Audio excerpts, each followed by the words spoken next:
Hello, everybody. Hi, Joe. Hey. Bill. What's up, friends? Hey, man. What's up, cyborg sheep? Happy birthday, you greasy-haired bastard. What's his birthday? Oh, my God. Of course. Speaking of greasy-haired bastards, what's up, Randy and Luke? Probably watching the show with no pants on again. Okay. That's just blowing in the breeze. Minky Moo, too. Jesus Fish. Tom Lech. Neil. Who else we got here? We got all the OGs are here. Hughesman. What's up, Ryan? Hughesman. Yeah, I was watching Ryan live the other day, and that dude's starting to fill in a little bit. Dude's getting a beard on him, huh? Okay. I think I think his voice done cracked, and he turned into a man overnight. Oh my God!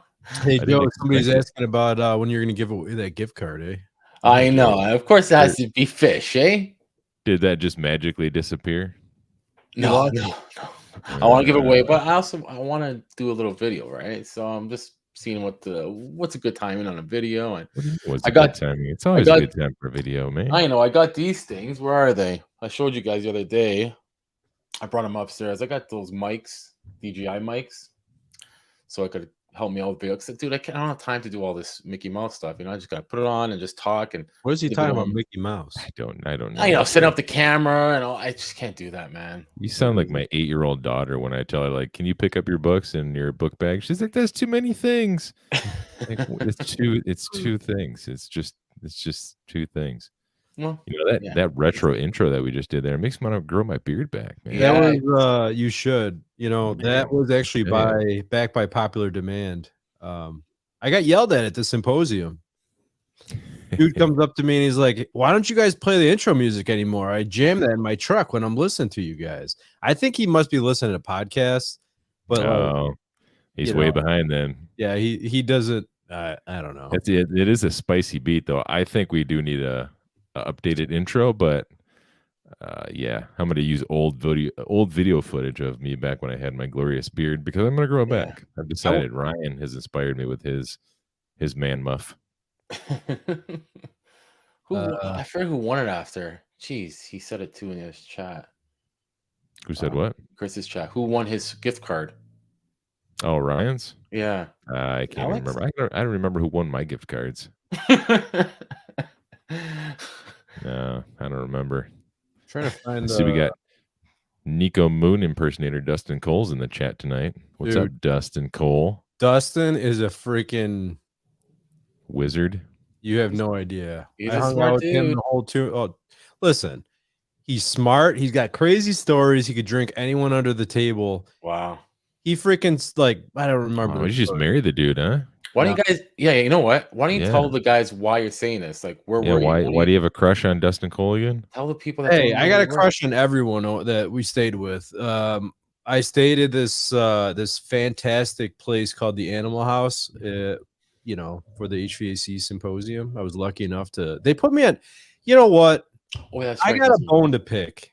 First off, I get to the house. I was one of the later people at the house, and they're like, "Find a bed."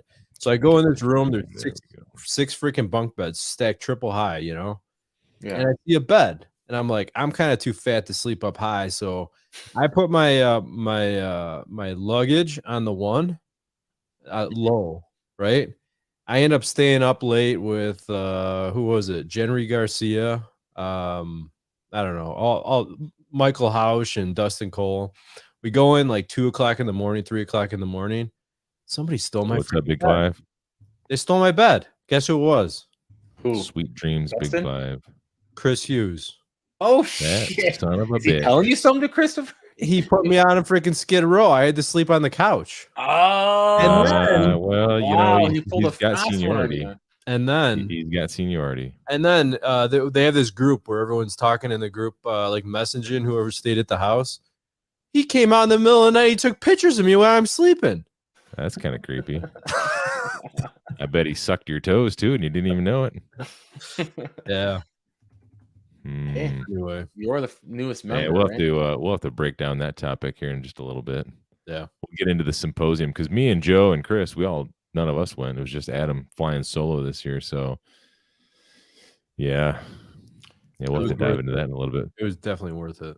Did you guys do anything cool this week? I know Adam just got back, so this is your first week back to the grind, back to the normal shit. Yeah, there was a question in chat. It's funny. That's not what I asked at all. I know. We'll get back to that too because the second time is, both the bottles. You guys charge systems. You guys have those bottles you flip around and blah blah blah. So, but anyways, You mean he's like a regular jug of refrigerant? No, our regular. You don't have to flip them. It's just Joe's got the two ports on it, right, Joe? yeah, liquid and vapor. Like get up with the program, guys. But anyways, it says when's a good time to turn my R22 or 410 bot upside down when charging? I guess R22 doesn't matter, right? No. The scene R410 is, I guess, a blend. I guess 410. Does he have a fancy Canadian tank then? Yeah. Either way, you want it upside down, charging as liquid because there's two types of refrigerant in there. Yeah. And why can't you do vapor? What refrigerants are in 410 anyways? R32. I can't even tell you. But I mean, the basic answer is if you don't dump it into the liquid, you run the risk of it fractionating, I guess, and going in at different percentages. That's right. Which I would venture to say, like, and metering, yep. I would venture to say that if you did dump it in as a vapor and you got the percentages off like just a minute amount, it's not going to make a difference, honestly. But I mean, we're just splitting hairs here at the moment. Yeah, I'm trying to figure out who's messaging, who's on Facebook watching. Like, been a long time since we've talked. Who is this? I can't even. Could be Jim Davis. But yeah, that's a good point. That's exactly why, Bill. There do that. Good point. That's probably the only reason why you don't want to go into the vapor because it's two different refrigerants. R32. I can't remember the other one. R20. Oh, there it is. R125, I believe. Yep, that's one. Yeah, R125. I've never even heard of that. You guys remember when R410 first came out and they sold those? What were those things called? They're just like orifice or whatever. They go on your manifold. Yeah. They're like, you gotta use this. You gotta use this, or you're gonna freaking blow compressors and this and that. Those things are freaking. That's a joke. Yeah, talking about like the quick release, are you? No, he's talking the orifice thing. It's like a little cylinder you screw on and you put your hose on and everything. And man, if you want to spend 8 hours charging one system, please buy one of those things. Oh no, they're just metering it in real slow or something. Super really slow. Oh yeah, I never had and nothing like that. Yes, Cyborg Sheep. So everybody probably notices that Chris from the HVACR videos isn't here. He's at some sort of, I don't know, big swinging gangbang party tonight. He didn't really tell us. He said his internet was out, but we all know what that means. That means that there's a lot more keys in the fishbowl than he thought there would be, and he anticipated. He's about to get after it. Okay. Like a kiddie pool full of lube and a couple of neighbors coming over. Okay. Yeah. Maybe that's probably it. What I ran into today, I had a walk-in cooler call, and this walk-in cooler, I've actually been there twice before. The first time I went there, it was lawn refrigerant, and I charged it up, and I thought it was lawn refrigerant because, long story short, there was a system change out at this very building, and the people doing the system change out accidentally removed this condenser instead of the condenser they were supposed to, so they had to hurry up and reinstall this one. So when I went there and I saw it was low on refrigerant the first time, I was like, well, it was cold out. They probably didn't charge it up enough, didn't add enough for the winter charge, blah, blah, blah. Charged it up, did a leak check, didn't find a leak. Had to go back a week later, found the leak in the distributor block or the distributor tubes, and I cleaned it all up, brazed it, got it up and running, recharged it, yada yada. And then I had to go back today, and it wasn't running. Checked my my thermostat, that was fine. Checked my pump down switch, that was fine. Had enough gas in there. The pump down switch was satisfied. It was trying to come on. And then I checked control voltage to the contactor, and I had voltage to the contactor. The contactor was bad. I can't tell you how many years it's been since I've had an actually bad contactor. Like I tested, I'm like, holy shit, are you serious? Like, and going into it, I was like, well, maybe I'll video this. I actually wish I would have videoed it because it's been so long. I had a legit bad contactor coil. Like it made my day. I was like, holy shit. You know, like a 4-leaf clover that you find in the field. How old was it, you think? Like, how old is this system? That's not that old. Maybe 6-7 years, I'm guessing. So what do you think caused it? Like dust or? It's a good question. Was it pitted or did you bother Probably taking? from being jostled around when they removed it off the roof when they shouldn't have, and then they loaded it in the back of the scrap guy's truck, and he got halfway out of the parking lot, and they're like, "Wait, bring that back," and so they had to bring it back. Oh, Wait, what are we looking at here? Chris said I should show the picture. that's you on Is the that couch. you sleeping? Yeah, he said, "Look, it looks like Adam's funeral." I got my arms. I crossed. know. That's I was true. thinking, Yeah, look I was cringe. looking at that weird Marilyn Monroe thing. I couldn't recognize it at first. Like, is that a ghost right there? Yeah, it was super uncomfortable. Yeah, I bet. I don't know who's trying to come in here right now. It might be Chris, might be Yamo. I don't know. You know what's awesome? Like when you're sleeping and you're a dude, sometimes you just get random hard-ons. Wouldn't that have been awesome if you walked in and got a picture of that? Come on, everybody, you know what happens. Everybody who's equipped with one of these things, you know what happens. Yep. That's why I can't sleep in places like that where I'm accessible to the public. Is that what you're worried of? It's weird. Yeah, man. I got like I don't know, boner anxiety. Is that a thing? You know, where I just like worry about random people seeing me in the middle of the night when I got the thing going on. It's weird. Like, I don't know. You wake up like, damn, did anybody see me? Did anybody see That's me? exactly right. 100%. That's what happens. That's why I sleeping in that Mickey bed, man. I slept face down the whole time.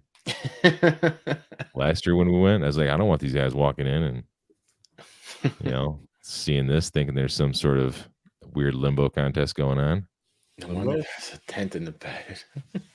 Hey, Cyborg Sheep says I look better today. Thanks, Cyborg Sheep. That makes me feel good. Right in all my fuzzy spots. You have anything else you did this week or last week? You were Adam? Any of you guys? Anything interesting? You know what? Since nobody else is here to hog the mic, Go for it, man. Now's your chance. I actually I repaired a water coil this week.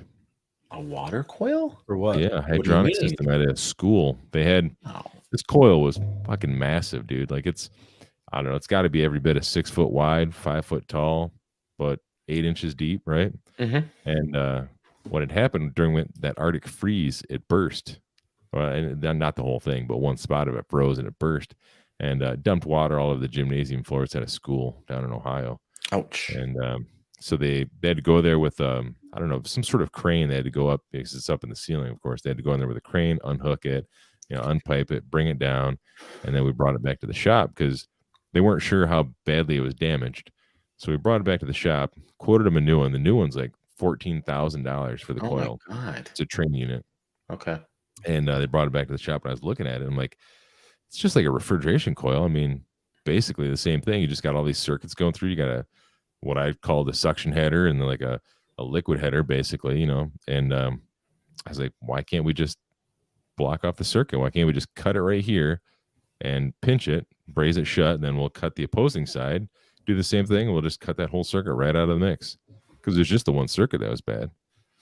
So I was like, well, if you can do it, try it. So I got out my Sawzall with I'm talking like laser precision in my giant Milwaukee Sawzall. I cut this thing like perfectly, cut a little space right there, pinched it, brazed it, did the same thing the other side.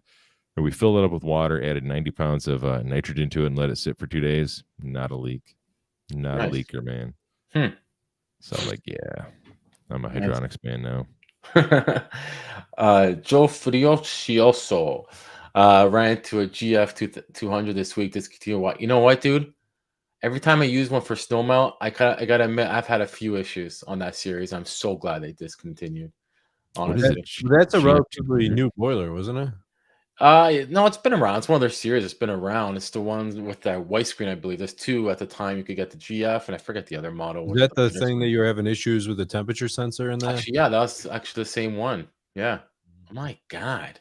It's like, how is it different from this model? Like, anyways, yeah, it gave me a few issues a few times. So I'm glad. Actually, I just went to one the other day. I go there. I realize it's not. What was the code? Oh, lock one. Lock one. It's like 50 million things, right? I checked everything, blah, blah, blah. Push it back to get rid of the code. Starts up, runs perfect, running perfect. I can't figure out why. You know, I checked everything. Everything's running right. Like, what can I say? So I go, okay, well, I guess, let's watch it. Yeah. Let's see what happens. But anyways, it's these spook things that you can't and it piss you off, right? You don't want these spook calls because it just doesn't look good. But I had a yeah, I was gonna say, you guys get service calls for like your what is that called? Ice melt? absolutely. Snowmelt, yeah. For Well, sure. Yeah, snow melt. Yeah. Yeah. Is that like what percentage of that is that of your daily work? Is that like a daily thing, weekly thing? service calls, Yeah, service calls on snow melts not not working. very often. Not But very here's the thing: when somebody has snow melt and it's not working, they want you there. Yes. They're Right away. spending freaking 50 grand or whatever it is, more, upwards 30, 40, 50, $70,000 to melt to keep their driveway clean. If it's snowing, it's not working, you got to go there. Yeah, that's the thing. When it snows, it comes. You're hustling, dude. We got hit with like 7 inches of snow, and I have a giant snowblower, but I'm like, you know what? I need the exercise. I'm not gonna get it out. So I'm shoveling the snow and I'm doing like a real great job. I'm like right down to the concrete, and I got to thinking, like, man, I wish I had snow melt right now. Oh, I know. It's beautiful. You know? Joe, actually, that was one of them. You just remind me, Adam, because we had to wrap a heat trace around the exhaust because the temperature. I was calling the factory. I couldn't understand what was going on. I called the factory. We determined that. Who was it told me? Was it Anyways, it was condensing? holding the exhaust pipe. The sensor is reading, so it won't run. It'll lock out. So I ran a heat trace, and and that seemed to solve the problem. Another gentleman gave me ideas. That's why they do it if it's on the outside wall to run a long exhaust and come back. Snorkel it up or something like Yeah, so but dude, anyway, so I wrapped it with heat trace and it worked out. My idea was I was telling the factory, okay, listen, I gotta get this thing right. And the heat trace didn't come to my head at first. So I'm like, can I just get like a resistor and fake the temperature, right? I'll just trick it. And I didn't end up doing that because then I got the heat trace idea and I ran with that. Honestly, the resistor probably would have been easier, right? Probably would have. Because I had to run a heat trace all the way around. It looks ugly. So in the garage, you have an exhaust stack that has heat trace around. But hey, we gotta do what I gotta do. It's on the outside wall. That's where they want. That's where they wanted it. So so be it. Speaking about outside walls, I had an interesting service call today.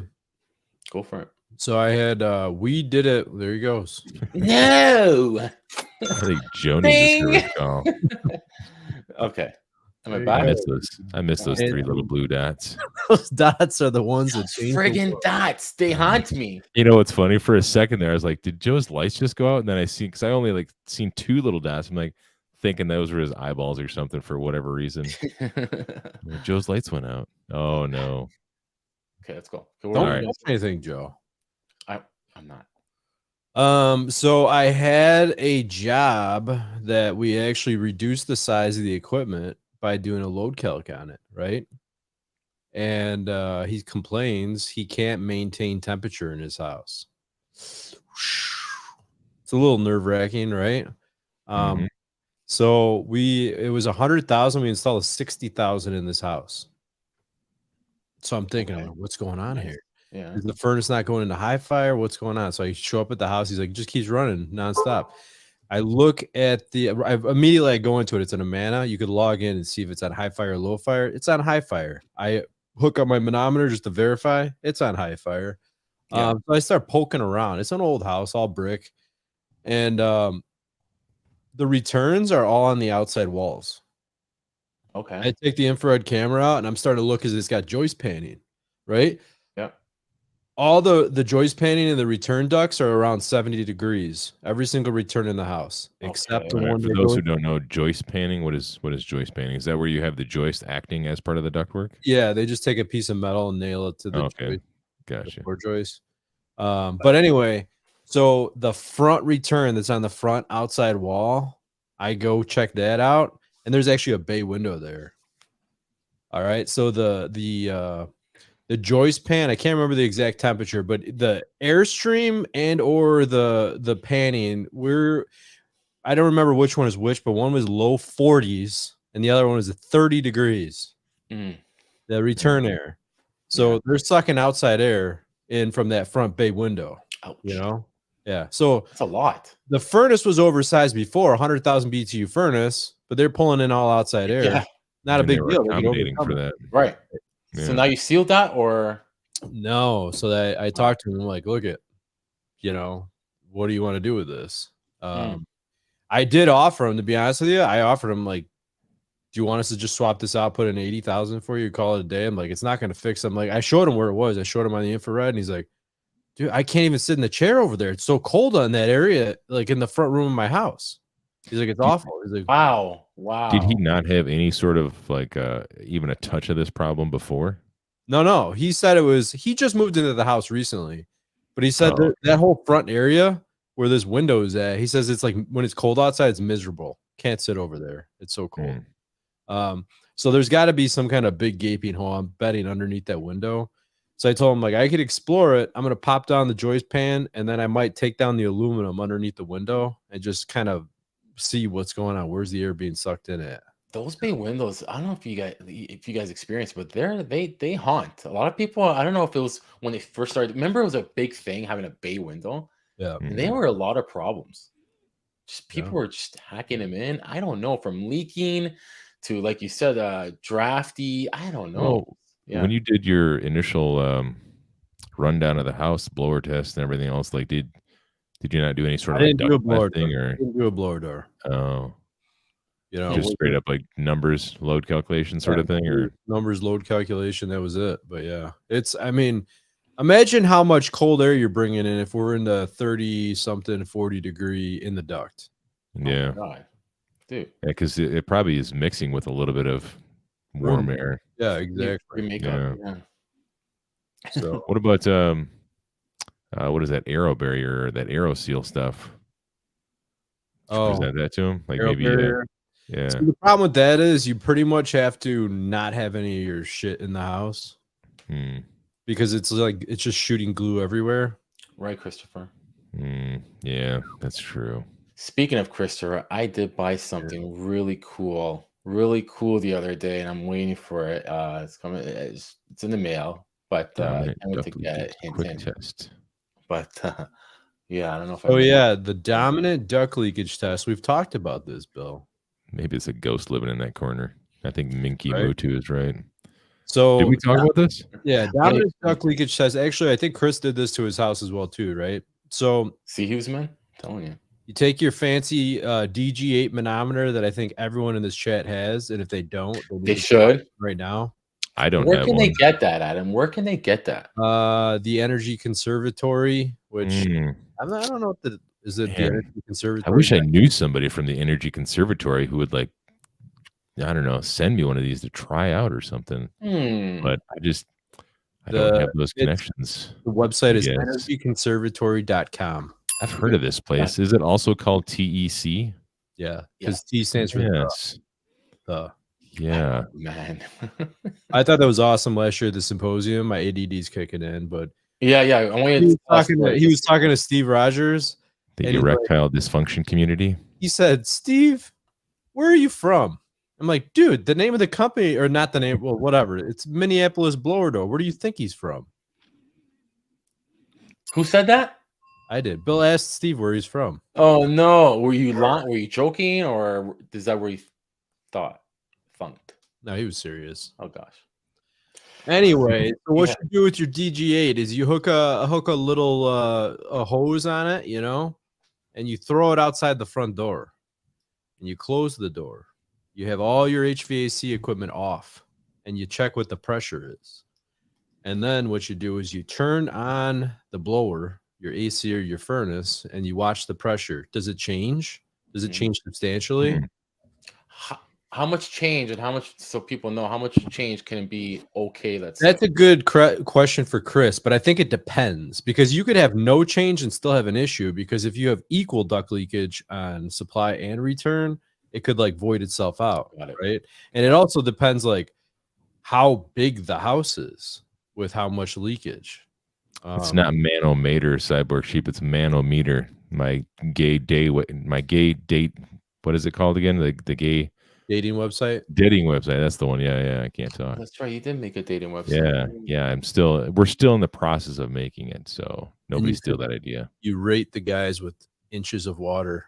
Yeah, That's yeah, right. that's right. I forgot about that. Right. Yeah, we have to add that in Inches there. of Yeah, water column. yeah, 6 inches of water column, or if you're lucky enough to be 8 inches of water column. I wish I had a boing sound effect right now. I know. So getting back to this DG8, you Yeah. know what we should do? Just have a class specifically for me and go over everything that the DG8 can do and what you do with it, because I am super dumb when it comes to this.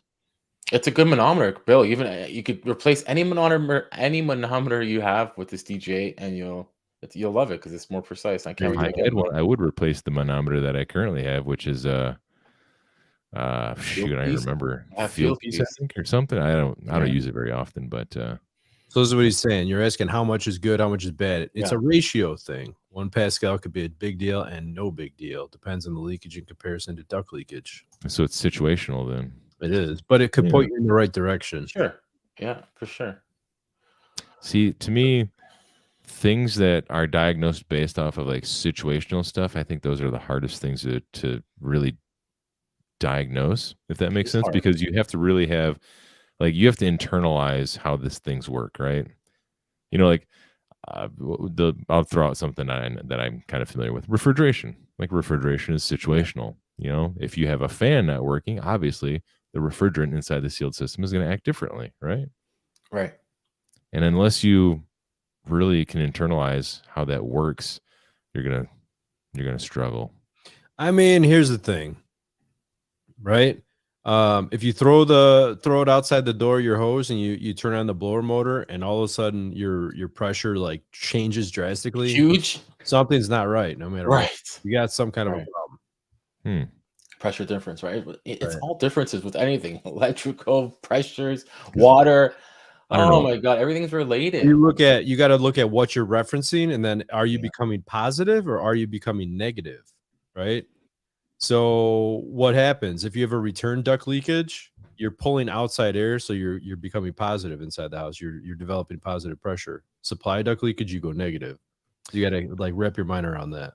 Yeah. I feel like next week before the show we have one of our special secret classes with our special secret someones. You know what I'm talking about? Yeah.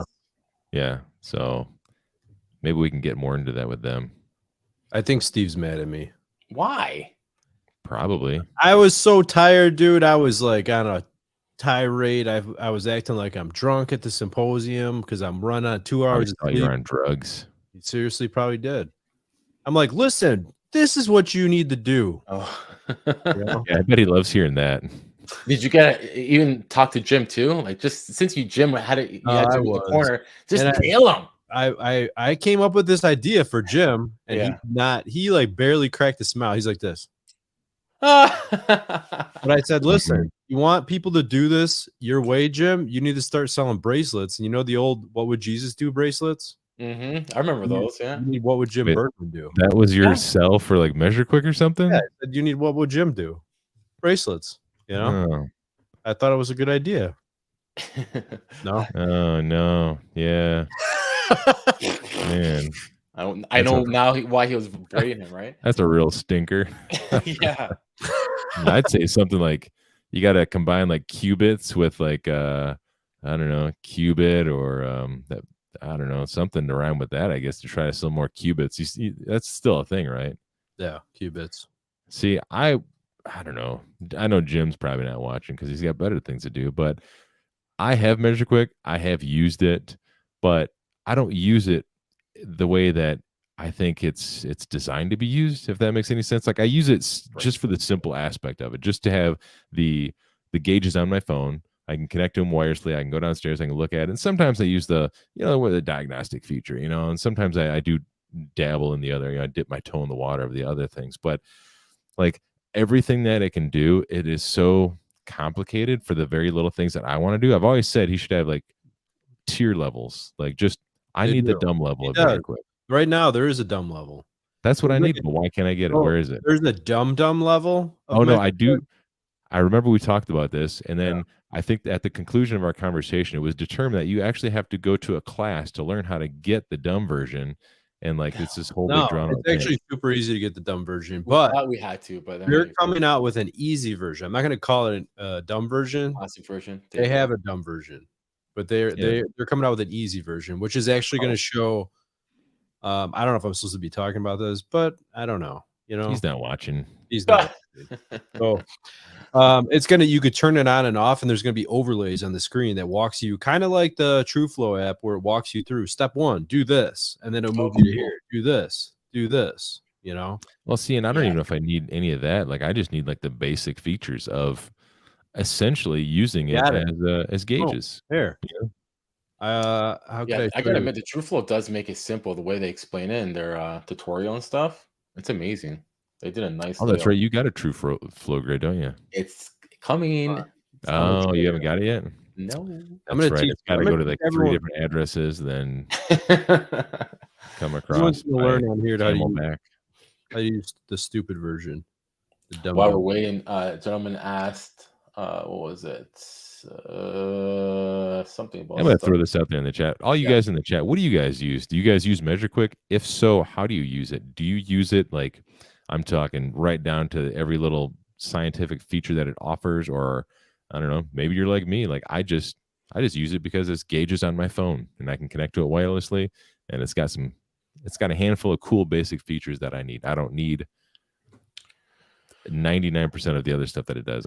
That's not my world, honestly. What do you guys think? What do you guys use it for? He's saying classic version, so a lot, especially refrigeration like him. Sometimes you just need depends what it is. Sometimes you just need the simple classic version. Yeah, because I mean, you're talking like my world's walk-in coolers, walk-in freezers, right? I get there, I need to know like my superheats, my subcooling pressures, you know, All right, just ready? basics. Tell me if you could see this. Should Use I go to full screen? Yeah, I Go can see it a full little bit. I just removed myself. What a There you dumb. go. Nice. All right, ready? Ready. So this is your gauges screen. Let's see if I can do this without looking at it. See this button over here, that little squiggly line button? Yeah. Mhm. I can't. It's so hard to touch. Now you froze. Hit Oh, it. there you are. No, he's good. Yes, you got to hit it twice, and this is it. This is the dumb version. They This is should it. call it dumb button, but yeah. Okay. The basics. That's The it. basics. I could get behind that. Yeah. All right, how do I get off of this? Whoa. This is my show now, so listen up. We're gonna run this a little differently. Okay. All right. Okay. Good luck with your weird hoodie. That's how there, we do man. it differently, honestly. What's wrong? Okay. Hey, what is that beeping noise? Why are we doing this? Are we in a submarine now? Oh, jeez. I Man. had stubborn lockout on my furnace. Have you Measure guys quick. See, ever- 508 tech. I use it depending on what I'm doing, but I use a lot of the features. Like for you guys that use, I would say like beyond the basics. What other features are you guys using? I'm just curious because I don't use any of the other features. I don't do like air balancing, air pressure testing. I don't do any of that. Air pressure testing. Yeah, I don't do none of that.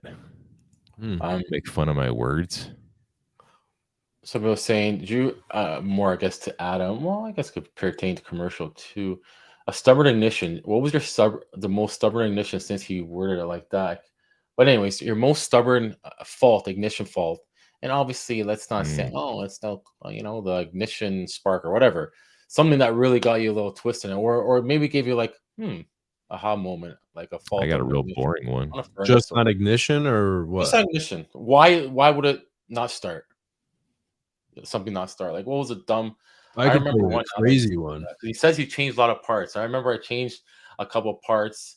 Well, actually, the gentleman that was helping change a part, and then I came in and I changed a part, and I'm like, okay, it's not. And then it's still happening. I'm like, oh, wait a minute. Okay, let me dive deeper. And then I ran by the whole thing. So he reloaded the parts cannon again, and Yeah. This was no, it wasn't too much parts. Thank God. It was close to going to the board soon. But no, you tell me yours first. I'll tell you my story. I got well, this was, dude, this Couch one, uses it for everything. this took me like 3 calls to get, Yeah. and it was like a 3-call callback. This was probably almost 10 years ago, and This this is where you learn, guys. Go ahead. This was a tough one. Yeah. And when I found it, I'm like, oh my god, it was on a Carrier 80% furnace, Yeah. and occasionally it would blow the fuse. Okay. I freaking thought there was a somehow intermittent short. I don't know if it's in the contactor. I don't know what it was. I don't remember what I did the first 2 times. I couldn't figure it out, but it was like running. Everything would run. I'd let it run forever. Mhm. And then like they call me back. It's not running. Fuse trips. Mhm. Wild what it was. Ready? On the inside of the heat exchanger from the factory, there was insulation, and they had a little piece of foil tape from the factory on the insulation, and it lost its adhesive or adhesion to it. And after the blower motor would stop, the tape would go and fall and land on top of the main burner limit. Oh, And then it would short it out. Short it out. Short That's wow. awesome. That's How not did you mission, find but that that was a out, good one. though? That was freaking. I have no clue. I can't remember how I did it. I think I pulled it out and I saw the thing hanging. I'm like, what the hell is this? See, I love problem. That's like a Dr. House problem right there, man. Mine's nowhere near as good as that one, but it just Yeah, made neither's mine. I'm not even gonna say it. I'm gonna ignore this whole subject now. Wow, that was a good one. That was a good one. I can't remember a good one like that in my top of my head, but I just remember this one because you said parts, and I remember throwing a part out, and I hate when I throw apart of something, it still comes back. I'm like, oh my god, why did I change that? But anyways, see, yeah, go ahead. I like when you have a problem like that, I look at it like I don't even care about the money after a while. It's more like the principle. Like you're not gonna get this one over on me. I'm gonna figure this shit out. That's know? right. You know what? I felt that exact same feeling. I don't know what day was it, like Wednesday, or Thursday, or Friday. I don't remember. It could have been today. I don't remember stuff. But I got sent out to this service call, and it's in the office of an apartment complex. You know, like the main office. And they're like, yeah, our furnace isn't heating. So I'm like, all right, you know, it's a little gas pack, little resi system, whatever. And the guy takes me over to the mechanical closet and he opens it up. He's like, yeah, furnace is over there. I'm looking. I'm like, no, that's a water heater. It's round and it's got water pipes going to it. I was like, it's definitely a water heater. He's like, no, behind it. I'm like, behind the water heater? He's like, yeah. So I had to like shimmy past this shelf, like squish my fat body up against the wall and up against this water heater underneath a shelf. And then I get behind there. I'm like, oh, there is a furnace, this little tiny 1984 General Electric air handler. I shouldn't probably call it a furnace, but and it's not heating, right? And I have like maybe 9-10 inches between the front of this thing and the water heater. So I'm like contorted trying to get to the wires and actually be able to test them because I can't see it. Wiring diagram's gone. So I'm like tracing wires out manually. But the problem with doing that is there's no room to like get your body in there and do anything. And I was thinking like, you know, it was from 1984. I was like, I could easily just stand up and say, you know what, dude, this thing is way too old. Yeah. Safety hazard, blah, blah, blah. You got to replace it. And I could walk away. But, you know, I kind of had like that Braveheart moment that Adam was talking about. I'm like, you know what? Fuck this furnace. It's not going to get the better of me. I'm going to figure it out. And I eventually did. It was the breaker was tripped. Stupid enough. But it wasn't tripped to where you could see it. It was a 2-pole breaker. And somehow only one half of the breaker was tripped. So I also recommend they replace the breaker because for whatever reason, not the entire thing tripped, which was odd. But honestly, when you have like the air handlers I think before they call them, I always heard when I was a kid they were called electric furnaces. I don't know, that's what they call them. But I don't know if they're electric boogaloo. I guess because like back in the day there was no coil, right? They didn't have a evaporator coil on it. But like I remember when I was younger and you go walk up to those, they're kind of intimidating. There's a lot of freaking wires in there. There was a lot of wires in this thing too. Yeah. And none of them are labeled. They're all so old. Like everything's so old, like wire nuts are crumbling in my fingers. So I had to shut it off and do a lot of just repairing wire nuts. So honestly, I'm not sure if what shorted it was something that I repaired, or if it was just, I don't know. I don't know what tripped the breaker, honestly. You got to be careful with your fingers in there because all the old spade connections, they all get all worn and loose and crap. And if you're trying to stick your hands in there measuring voltage in that, they just pop right off. You know? Where was that? Oh, yeah. Where was that? Where'd that go? Yeah. Tracing wires after. Hey, Ted. Hey, Gil. No, mine was a while back. And I remember the reason why I remember this is because the guy who was on the call is kind of like I trained, per se. And he was stumped. And then I go got in this there. TV right here, Ted. And then I got this one up here, right there with my VHS.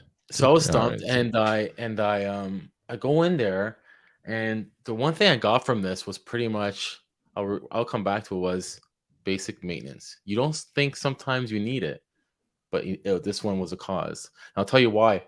Everything was working. He changed a part. I come in there, Braveheart. I train this guy. Oh, buddy, come on. This is it. Boom. Change the part, right? Nope. Nope.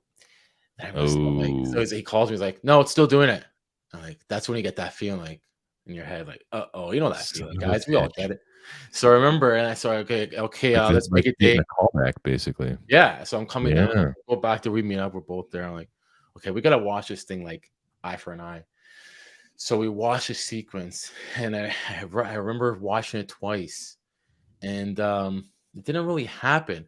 But I realized I'm like, okay, it's starting. It's sending the signal back. It's it's telling my gas valve to open up. And I realized how long, but it's taking a little bit long. I realized for my gas valve to, let's say, open a little bit longer. It's like taking 4 to 5 seconds, and it probably gives you around 5 seconds where it's gonna lock out. So that's what it was. And I'm like, you know what? I'm pulling out these burners. I pulled the burners. They look clean, and that's why we didn't jump to this at the time. It was clean. We thought that they were clean because once we cleaned them, it improved that 1 second or that 2 second, and it started up. It was just basically on the burners. You have that 5 second before the gas gives you, right? The startup. I bet you got done and you did that. You did that little dance like that fat Italian guy does on TikTok with his belly dance. He's not Italian, first of all. He's some I bet you stood up and you're like doing that little bop, bop, bop. Then some old guy comes over and starts feeding you food. Yeah, I can't remember. I think it's 5 seconds. I'm not sure. What is it? The igniter is like 17 seconds, and it's about 5 seconds. And yeah, don't ask me. Yeah. But anyway, so it was just that little bit of cleaning gave me that 1 second, 2 second I needed, and it started. I remember that, and I will always remember that, because you think a lot of times you go maintenance and like, that looks clean, it's okay. Well, hey, sometimes it could look okay, but once you take them out and clean them, That's also, you could also have a carbon monoxide thing with that too. Dirty burners. Right, absolutely not efficient, not running. What's it called? How do I zoom in with the Mac, Joe? Just with the 2 fingers, slide up and down on the pad. No, I don't have a pad.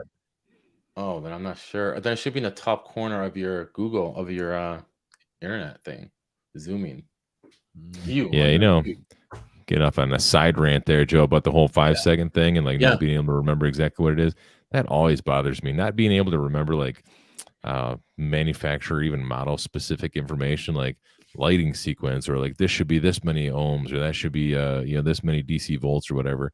Because at least for me, I work on so many different things in my world. It's almost impossible to remember all this little teensy bits of information. I don't work on the same things over and over again enough to internalize it. And it always bothers me. That's the one thing that always bothers me, is I've always wanted to find a part of the trade and just like specialize in it, but I've realized like it's not going to happen for me. It's not in the cards. So I've just learned to embrace it. I'm never going to be a master of everything. Should we jack of all trades? We were kind of talking about this the other day. Should we bring it up a little bit, or should we save it for the cooler heads?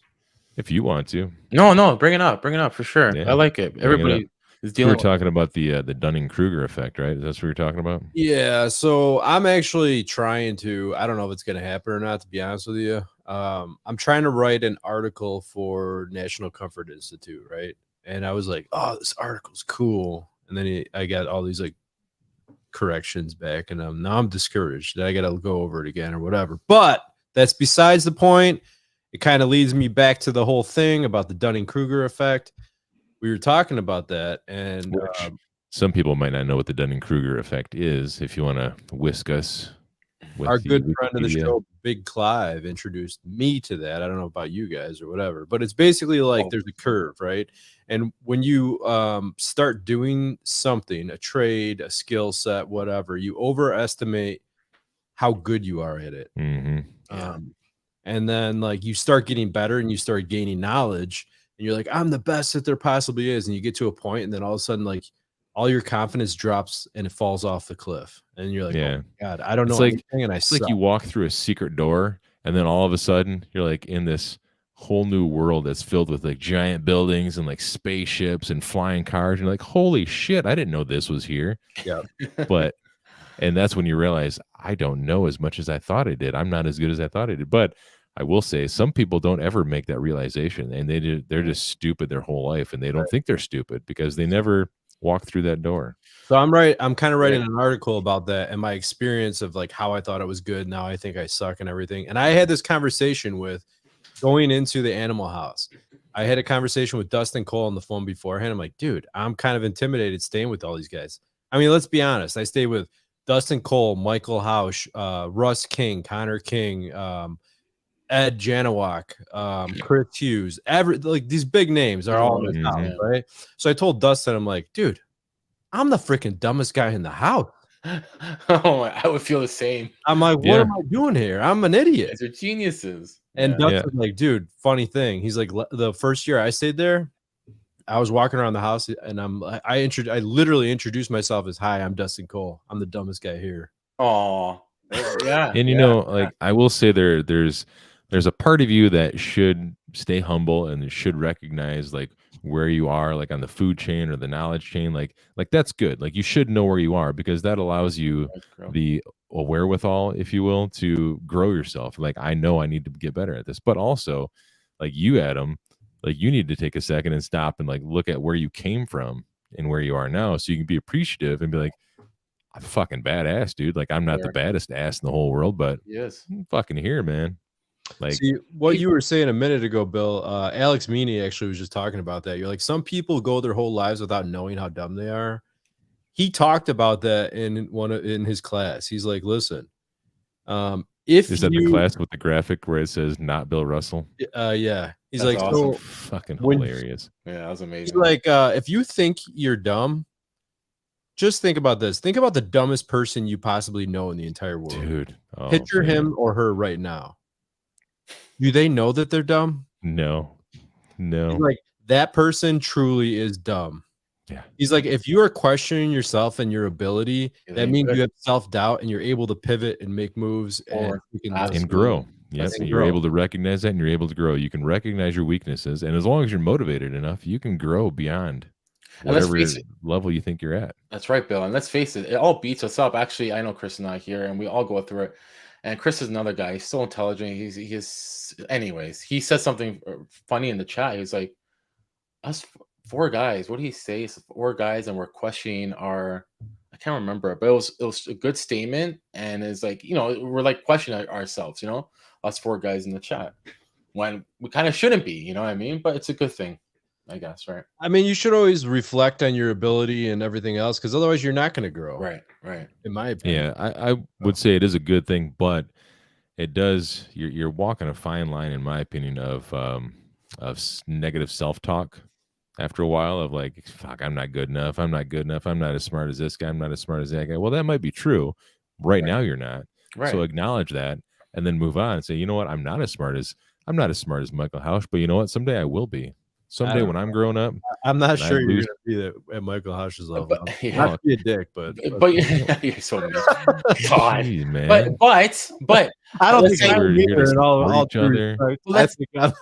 But you still can't say that, Adam, because look at this. Michael, you're gonna go see an oven in a restaurant or a hot.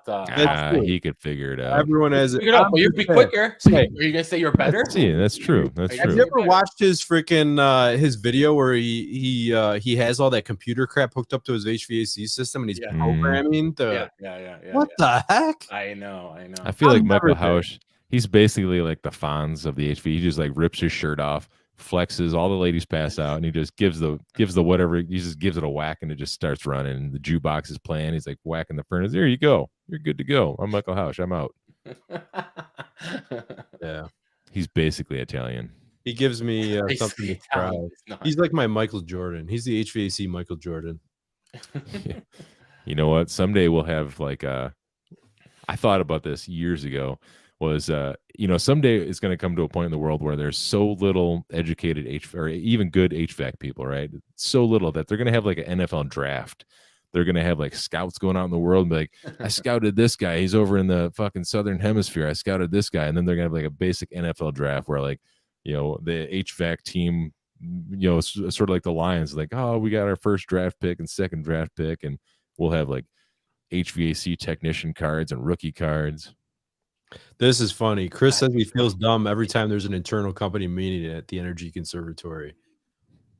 Like just everyone just think sit there about for a that. second and think. When you have Steve Rogers, Colin, Bill Graber, all these guys, and they're like, okay, we need to explain this to you, and they're like, we need to bring you up to our level, dude. I hats off to Chris, because man, you know what?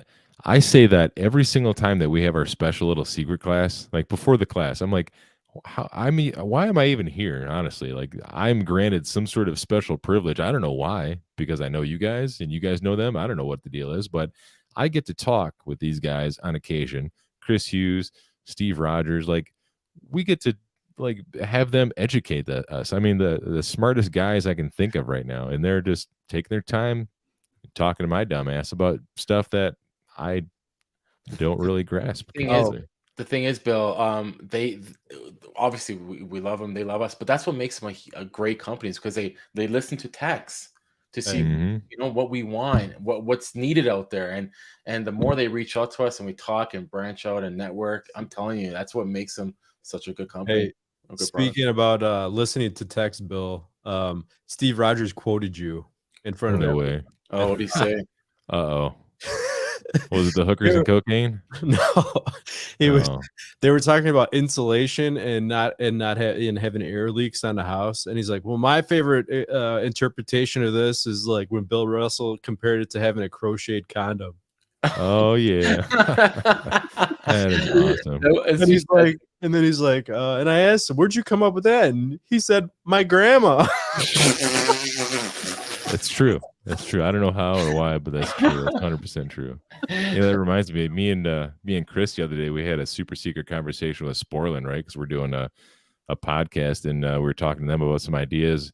I forget the guy's name. There was like Dennis and these two other guys from Sporlin, and the one guy we're trying to figure out like what time we were gonna do stuff, and like how long we're gonna do the podcast, like how often, and I didn't say much the whole time because I don't know these guys, so I'm kind of getting a feel for it. And then and I was like, the one guy said something. He was like one of the head honcho guys. He's like, well, we can do 2 days, every other week or whatever. But I was like, hey man, I don't want to cut into your hookers and cocaine time, so that's all I care about. And there was this like weird silence for a second, and then he's like, he just started laughing. Okay, well, thank God. That was awkward. Yeah, that's funny. You run the risk. I know. Somebody in chat was saying, do I need a mixing valve outside of a tankless? And I would say, no. R134 a-hole. That guy died. A tankless water heater, tankless boiler. Tankless water heater will just give you whatever temperature you bang. That's why. Well, I've seen it. I don't know if you come across. I've seen guys put a mixing valve on a tankless wall hang. I'm like, why? Just put it in the program. You're actually defeating the purpose, and you're actually like you're causing issues pretty much. You're wasting energy because it's doing one thing, and you're telling it to do something else. It's just don't put a friggin' mixing valve on it. Go ahead. Real quick, we address R134 a-hole. What do you say? So the special guest that we were going to have on, we're probably not going to have him on, right? I'm just going to throw that out there. It was J-Dub. He was chicken. He's a chicken. We're supposed to have J-Dub on, and it was this close to getting J-Dub on, and he was messaging me, and he's like, hey, when are we going to get this thing done? Let's get on a podcast. He was all excited, and I was like, next Friday. He's like, all right, I'm down. I was like, listen, bro. Like, you haven't watched any of our shit. I know you haven't, but I was like, you should probably watch some of our stuff beforehand. We get kind of rowdy, and he's a sales guy, he's a whatever you want to call him. And that was the last message. He has not responded since. So I think he went back and watched some of our shit, and he's like, whoa, well, no, I'm not going on that podcast. The same thing with Gene Slade. Yeah. Really? Gene Slade, I feel like he could kind of hang with the punches a little bit. I think that I think Victor Rancor and Gene Slade probably would be able to do some bobbing and weaving a little bit. Yeah, J-Dub, him and his Super Bowl rings. I don't know. Big radio on his shoulder, walking around. So that was a special guest. We were gonna have we were hoping it was going to be a real good time. Just ask, because you know how everybody watching, if you watch this long enough, you know how we feel about these salesy guys, and where they have more sales training than actual technical training, like those type of companies. Yeah, we don't really like them, and we're going to ask them some hard questions. It was going to be a respectable conversation, but nonetheless, I felt it was going to be a really good conversation. You know who I want to have on the show? Who? From the HVAC Grapevine, Michael C. and Franco. Oh yeah, you were telling us about that guy. That dude is funny as Let's heck. bring him on. Oh, I was yeah? like crying, dude. I was peeing my pants. And Bring him. he makes a joke and you're laughing so hard, and then he like follows it up with another joke, and it's like even funnier, and it's like boom, boom, boom. Yeah, bring him on. Let's lighten the mood up. Yeah. I wish I could tell. I wish I could tell the story that he told and give it justice, but I know I'd screw it up. So I'm not even. No, save it for him. Yeah. Actually, I'm trying to think for that mixing valve, because they could be, some techs get those wrong too, those instantaneous on the mixing valve. There was a tankless once, an issue that I think a customer was complaining for heat issues, and the guy raised up the temp of the instantaneous. I think that's what it was. He rolls the temp up. Anyways, Actually, I got a question for everyone watching, and maybe Joe, if you, I don't think you use these Hey, guys. what's up, Jenry?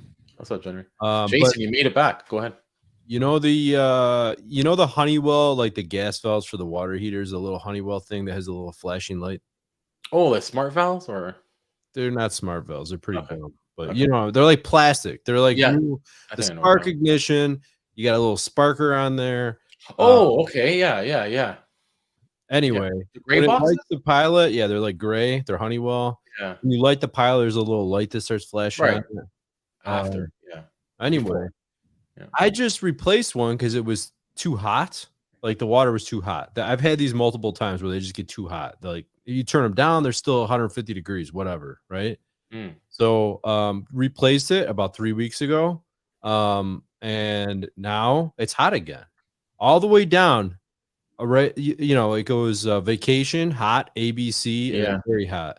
On hot, just above vacation, it's at 140 degrees. Who cares? Hmm. Well, they care. That's the Well, reason why we, you know, Yeah, Who mixing valve. cares? no, Fucking- but, We'll put one in. Okay.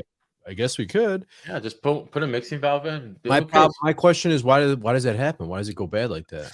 Could It's be. just those are the only valves I ever run into that happens with. Right? Yeah, they're really rinkety. I don't know. Yeah, Rinkety maybe dinkety. scale build up, maybe water build up, like in the bad Brand water. new. I just Oh. put the valve in 3 weeks ago. Should be But nothing. hey, before we Neil get to saying the minimum. point. Yeah. before we get to the point of the show where we have Joe end it for us, let's talk about the symposium. Oh yeah, Yeah. dude. Yeah, we didn't even really touch on that. Right. You were the only one that went there, so only pretty you cool. can. So I gotta tell you, I mean, it was pretty cool. How anonymous. This time Best, around, there was- best part, like best memory, best. What? Give us like the best point of the whole thing. Oh, R134 was there. Best class or best time of the whole. Best class or best parking lot conversation. You have to have 120 at least. Yes. I mean, it was pretty freaking cool. I've never met Don Gillis before. Yeah, he did. He was at the first one that we all went to. I didn't meet him. I didn't talk to him. I swear you were right there with us at least one point in I time. did not talk to him. Never I talked talked to him guy in my multiple life. times. Before you go on, Yeah, Jason, because I want to know too. Did you go to a thermal imaging class? Who? You. Who No, I else? missed that. I gotta watch it. Oh, okay. I gotta watch it. All right. But there was a soft skills class, which was good because I think I'm too rough around the edges when it comes to customers and that. And I Probably. actually bought the guy's book, but it was pretty cool because, like I said, I never met Don Gillis. I don't believe what Bill's saying. Maybe I did, but I wasn't drinking at the time, so I don't think I'm wrong. I think Bill's wrong, right? Yeah. Anyway, I had a long conversation with him because he was standing next to a Mexican dude from the same company, and I was like throwing back a little Spanish. And then Don was there, and I was talking to him, and then Chris came over, and then we were all talking. And I thought you were there at some point, but no. Anyway, he came up to me and he's like, "Hey, Adam, how you doing?" Blah, and he's talking to me, and I'm like, "That was pretty cool." I'm like, "Dude, you're a legend, Don Gillis, That's cool. man, the myth, the Awesome. legend." And Did then he, also, huh? did you ask him like, how do you know me? No, I mean, obviously, we have a stupid YouTube show. I mean, obviously we're syndicated, and translated in 4 different languages across the world. So we should. We'd actually get more viewers if we did that. We get 7 more viewers if we did that. Another thing that was cool that I thought was awesome. I watched Craig Migliaccio talking about like diagnosing fan motors and different things for his mini split. He put a lot of work into that book. If you guys work on mini splits, he has some great technical information in there. You got to buy that book. Does that book get into VFD technology, like really in depth about VFD technology? I didn't read. I was just thumbing through it. I just bought it. Honestly, I'm a little PO'd. I'm not PO'd. I'm glad I could support the guy. But before I saw the book, I bought the what is it? The E version. Mm-hmm. And then like the next day I saw advertisements for the book. It was like 2 days later or whatever. I'm like, oh great. I want, so whatever.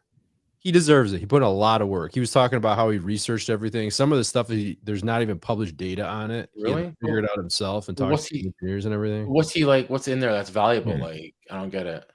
How to diagnose fan motors, diagnosing circuit boards, like different ohms. Like that's all I find. If you know the ohm readings for all these things, you're grooving. Like he talks about different types of motors and different types of this and different types of that, like what you could run into on different brands. Because I'll be honest, like I don't ever work on mini splits, hardly ever, but every once in a great while I'll get a call to go to a mini split and I'm like, well shit, out of everything that I've worked on, like that's the least amount of thing I've worked on. Like I've only worked on like maybe 1, maybe 2.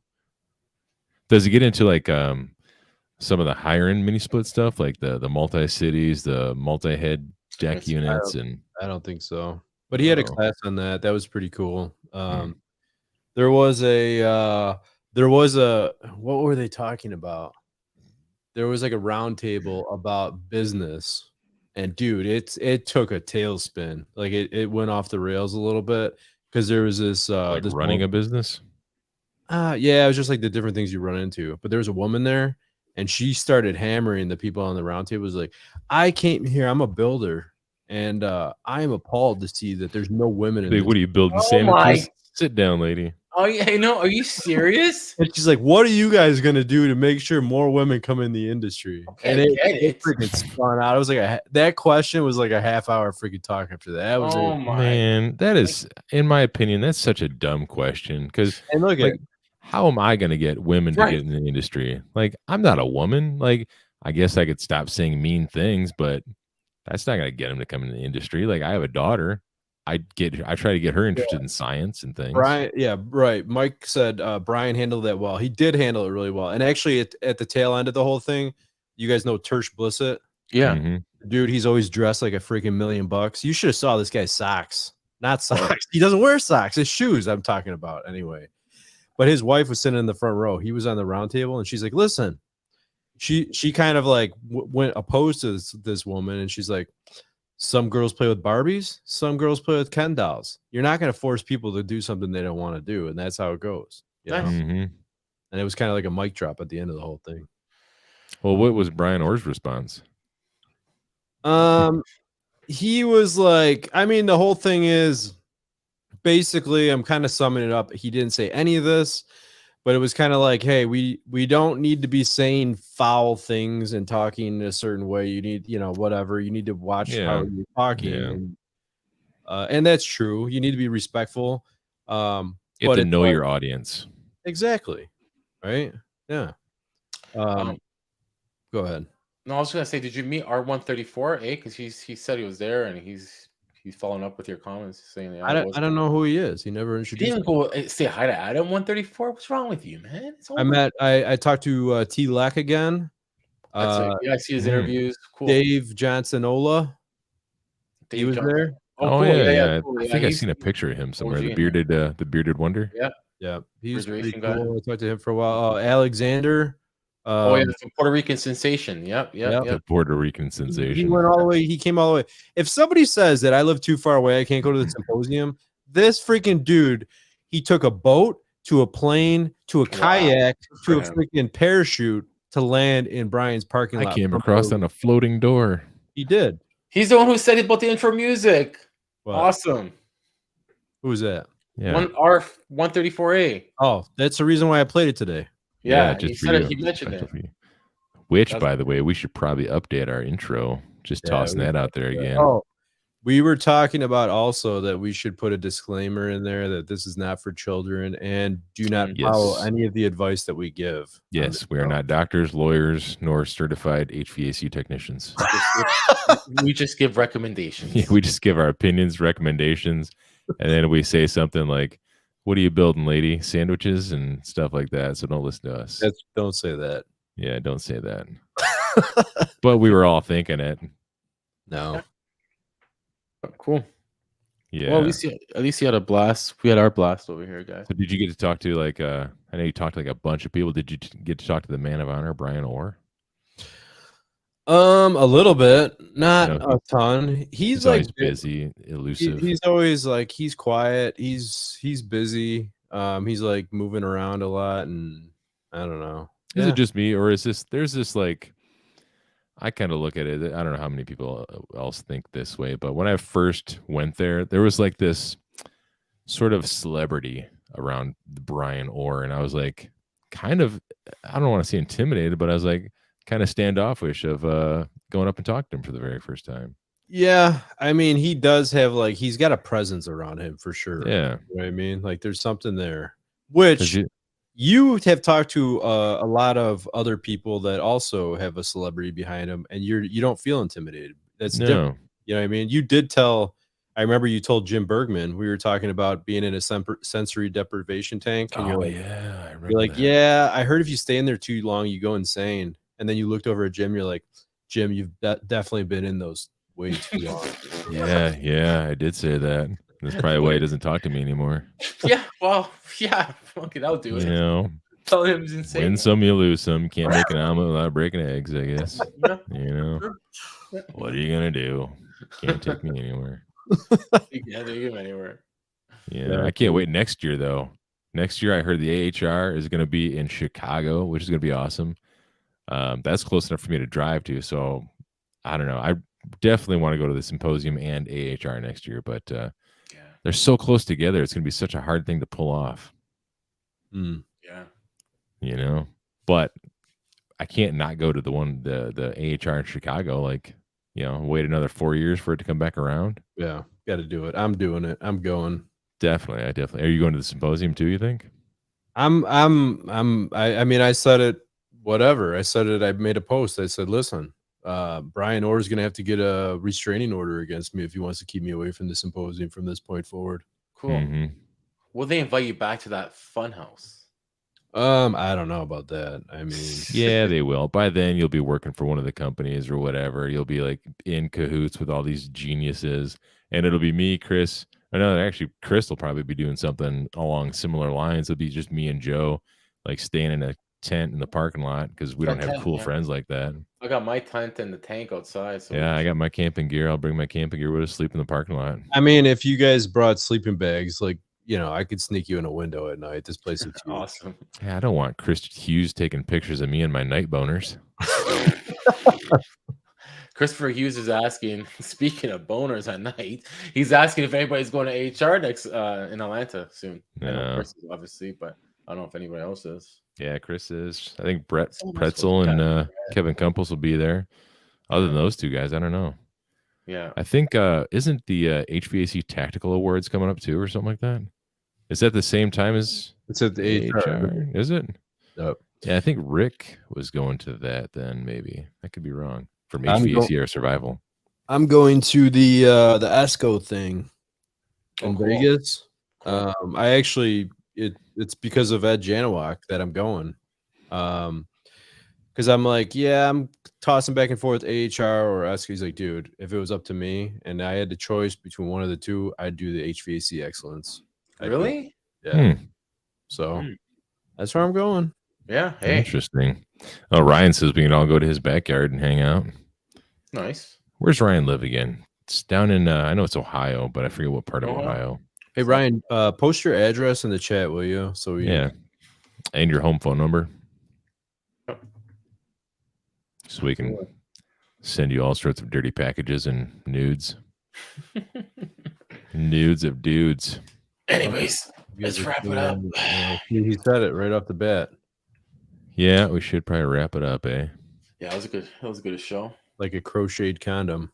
Wrap it and smack it. I don't know where he came up with that one, Bill, but I don't know. My grandma told me. she actually came in today, didn't she? I don't know. I I don't think so. I should probably check on her. I should probably do a wellness check on her. I haven't seen her in the chat or anywhere. Usually I see her in the overtime chat just posting that good job for whatever it was. She hasn't commented in our stuff in quite some time. I know. No, I seen her doing something. She did a good job. I can't remember which one. Always wrap it up. There was one. There was one she did the other day. It was something like my sister posted, and it was like just a downright dirty meme. Like I forget exactly what it was, but it was just like dirty, like nasty, dirty. And I thought it was hilarious. And then my grandma got in there and she's like, "Good job" or something. I was like, "What?" Or it's like it's something. She gave like a wavy hand or something. It was just amazing. I'm like, "Good job, Grandma." He's awesome. It was hilarious. Best grandmother in this community. Yeah, buddy. Dave, Neil, Huseman, Dustin, Mike Henderson, Dustin Cole, Dave G. Stay out of trouble, you guys. Have a good weekend. Go do stuff. Be with your family. Be present with your loved ones, everybody. Or just watch all of our old episodes, eh? Yeah.